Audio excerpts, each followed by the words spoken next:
السلام علیکم، آپ دیکھ رہے ہیں ڈیری پیارا پاکستان اور میں ہوں آپ کا ہوسٹ شوکت مکی۔ خبر شامل کرتے ہیں چولستان سے۔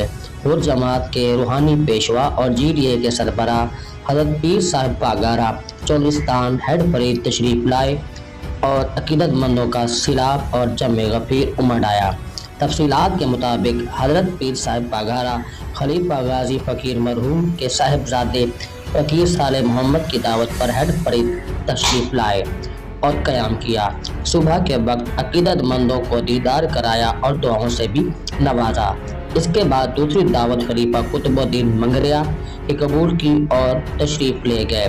تیسری دعوت خلیفہ شفیع محمد کی طرف سے دی گئی اور چوتھی دعوت خلیفہ شہاب الدین آف دہلوی کی طرف سے دی گئی اور ان کے ہاں تشریف لے گئے، اپنی دعاؤں اور اپنے ملفوظات سے نوازا۔ پانچویں دعوت اور ظہرانہ خلیفہ شاہ میر جنج اور جنگ برادری کی طرف سے دیا گیا۔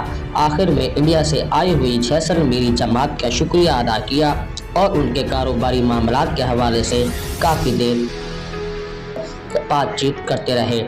مزید انہوں نے کہا کہ بچوں کی تعلیم و تربیت پر توجہ دیں اور اپنے گھر اور ڈیرے پر نیم اور سوہاجنا کے درخت لگائیں، اور مزید انہوں نے بات چیت کرتے ہوئے کہا کہ اپنے ہمسایوں کا خیال رکھیں اور